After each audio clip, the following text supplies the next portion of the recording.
La troisième partie du Grand Journal à écouter notamment sur l'application Radio Player France. Merci de démarrer votre après-midi à nos côtés. Place maintenant à la semaine israélienne d'Ilan Greilzamer. Cher Ilan, bonjour.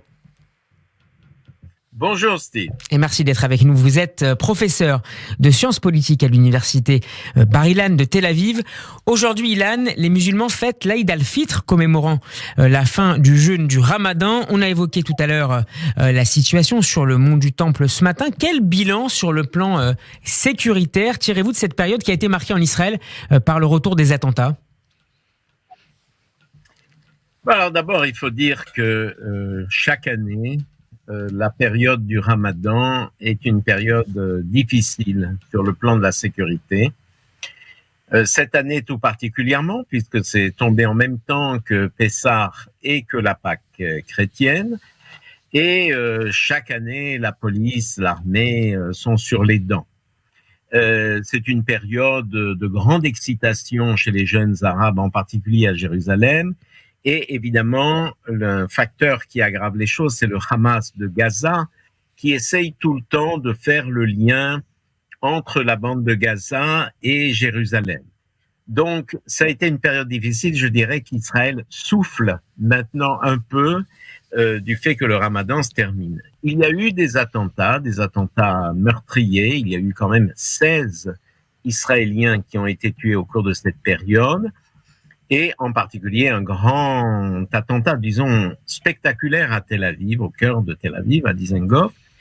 Et maintenant, le grand espoir que nous avons en Israël, c'est que les choses se calment, qu'on en revienne à la normale, à la tranquillité. C'est l'aspiration de nous tous, surtout à la veille du Yom HaAtzmaut, du jour de l'indépendance qui va avoir lieu cette semaine en Israël. Et on va y revenir dans quelques instants. Ilan, mais avant cela, est-ce que vous diriez, par rapport à l'année dernière, qui avait été également une période très tendue sur le plan sécuritaire, que cette fois, le Hamas a perdu son pari dans sa capacité de mobilisation des Arabes israéliens, mais aussi des Palestiniens de Judée-Samarie ? Oui, parce que le Hamas avait une intention très précise. Quand je parlais du lien entre Gaza et Jérusalem, c'est de montrer à la face du monde que les problèmes de la bande de Gaza sont les mêmes que ceux des Arabes de Jérusalem-Est. Non, ça a été un échec. Ça a été un échec sur le plan, du point de vue du Hamas.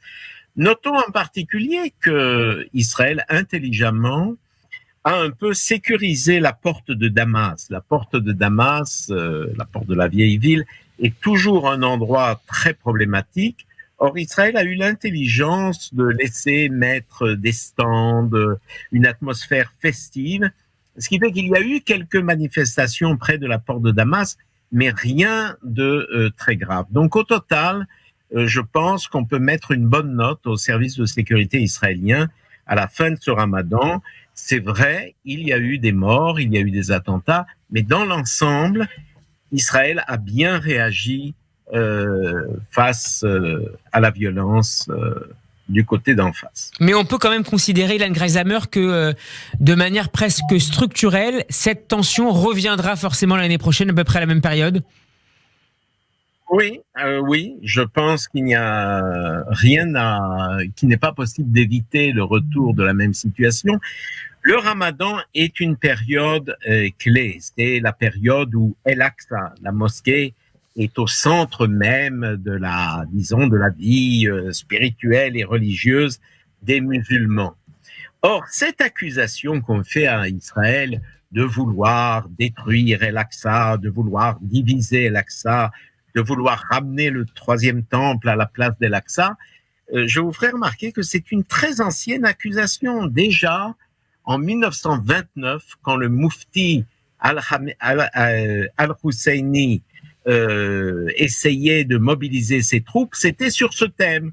Les Juifs veulent détruire El-Aqsa. Ça revient à chaque Ramadan et je pense qu'il est inévitable que l'année prochaine et l'année suivante, on se retrouve plus ou moins dans la même situation. Ce qu'Israël doit faire, c'est essayer de calmer le jeu. C'est ce que le gouvernement israélien a fait. On a laissé entrer les gens de Gaza travailler en Israël, 20 000 permis. On n'a pas fait de réelles restrictions quant à la montée sur le mont des mosquées. Et Israël, je pense, le gouvernement israélien a joué très intelligemment au cours de ce ramadan.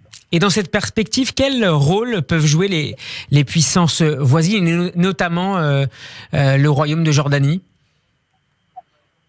Bien, la Jordanie, il faut le rappeler, se considère comme la gardienne des lieux saints, comme la gardienne des mosquées. Il faut rappeler que la Jordanie n'est pas un grand pays, c'est un tout petit pays, il n'a pas grande importance sur le plan international et même sur le plan arabe. Et c'est une façon pour le roi Abdallah de Jordanie de se donner en quelque sorte un rôle international. Donc il y tient beaucoup. Et c'est la raison pour laquelle c'est lui qui a surtout critiqué Israël en accusant Israël de ne pas laisser les musulmans prier comme il faut, etc. Mais est-ce qu'il est également sous la pression de sa population d'origine palestinienne? Oui, ça aussi, mais je crois surtout que quand on est un pays, il faut bien dire, relativement insignifiant, même sur la scène arabe, à côté de l'Égypte, à côté de l'Arabie saoudite, eh bien, il faut se donner un rôle. C'est ce que le roi Abdallah essaye de faire et il ne faut pas s'en étonner puisque les relations, somme toute, entre Israël et la Jordanie restent dans l'ensemble assez bonnes. On passe maintenant à la vie politique intérieure israélienne avec vous, Ilan Gralzamer. Nous sommes à la veille de l'ouverture de la session d'été de la Knesset et la question que tout le monde se pose, là-bas mais aussi ici, pour ceux qui suivent avec intérêt la vie politique israélienne, c'est comment et est-ce que, de manière générale, le gouvernement d'union nationale dirigé par Naftali Bennett sera toujours en capacité de faire voter des lois alors qu'il ne dispose plus, au moins sur le papier, d'une majorité à la Knesset? Bon, ce que l'on peut dire avec certitude, c'est que ça sera très difficile, que le gouvernement Bennett-Lapid va avoir énormément de mal. Ça ne veut pas dire qu'il va tomber nécessairement. Il faudrait qu'il y ait d'autres défections de la coalition gouvernementale qui passent à l'opposition. Ça n'est pas sûr. Mais on risque d'être dans une situation où l'actuel gouvernement n'arrive pas à faire passer les lois, les réformes, les grandes choses qu'ils voudraient faire. Et donc, on risque de sombrer dans l'immobilisme et finalement l'impossibilité de réaliser quoi que ce soit. Mais l'alternative, il n'y en a pas parce que tous les sondages indiquent que s'il y avait de nouvelles élections, un 5e round d'élections, pensez-y, eh bien les résultats seraient les mêmes. C'est-à-dire que le Likoud, dirigé par Netanyahou, n'arriverait pas à constituer une coalition alternative. Donc, on se trouve en Israël, encore et toujours, dans une impasse politique. Il n'y a pas d'alternative actuellement, mais d'un autre côté, 60 pour, 60 contre, le gouvernement actuel ne peut pas faire grand-chose. Est-ce qu'on ne peut pas envisager que certains partis de droite qui font partie de la coalition finissent par se dire d'ici quelques mois face à ces blocages et à une éventuelle paralysie du gouvernement actuel qu'il est nécessaire désormais de former une coalition, même si elle est dirigée par Benjamin Netanyahou avec lequel ils avaient refusé de s'allier il y a quelques mois maintenant? Non, je n'y crois pas. Je n'y crois pas parce que l'antagonisme des deux chefs de la droite au sein du gouvernement, Naftali Bennett et Gideon Sa'ar, vis-à-vis de Netanyahou, est inchangé. C'est exactement la même situation qu'il y a quelques mois, qu'il y a un an. Les attaques du Likoud contre Naftali Bennett et contre Gideon Sa'ar ont été terribles. Naftali Bennett a été traité d'escroc, de traître, enfin bon. Et d'ailleurs, je préciserai qu'une chose qui a cette semaine beaucoup gêné, vous savez que Naftali Bennett a reçu une lettre de menace avec une balle de revolver dans l'enveloppe. Tout le monde a dénoncé cela, sauf Netanyahou. Netanyahou n'a pas jugé bon de dire c'est scandaleux, ça nous rappelle le meurtre d'Yitzhak Rabin, etc. Donc, je crois que les antagonismes restent tels qu'avec Netanyahou, ça n'est pas possible. Par contre, si Netanyahou quitte la direction du Likoud, quitte la vie politique, et que c'est quelqu'un d'autre qui dirige le Likoud, alors là, oui, je pense que Naftali Bennett et Gideon Sa'ar seront très tentés, et même peut-être Benny Gantz, de rejoindre une coalition avec le Likoud. Le grand obstacle reste Benjamin Netanyahou de leur point de vue. Ilan Greisamer, qu'en est-il du parti arabe RAM de Mansour Abbas? C'est un acteur tout à fait essentiel parce que d'un côté, il représente des Israéliens qui veulent s'intégrer à la réalité israélienne, à la société israélienne, mais d'un autre côté, comme leader arabe, musulman, il ne peut pas ne pas protester contre les échauffourées, les heurts qui ont eu lieu sur le mont du Temple. Donc, pris entre deux feux, Mansour Abbas a déclaré qu'il suspendait sa participation à la coalition gouvernementale. Pas qu'il l'annulait, mais qu'il la suspendait. Si vous voulez mon avis, Steve, la semaine prochaine, lorsque nous rediscuterons et que la session d'été de la Knesset aura commencé, cette suspension prendra fin et Mansour Abbas et le parti RAM reviendront à la coalition parce qu'ils ont trop à perdre de quitter dans ces conditions. Ils ont obtenu de très gros budgets, de très gros avantages pour la population arabe d'Israël.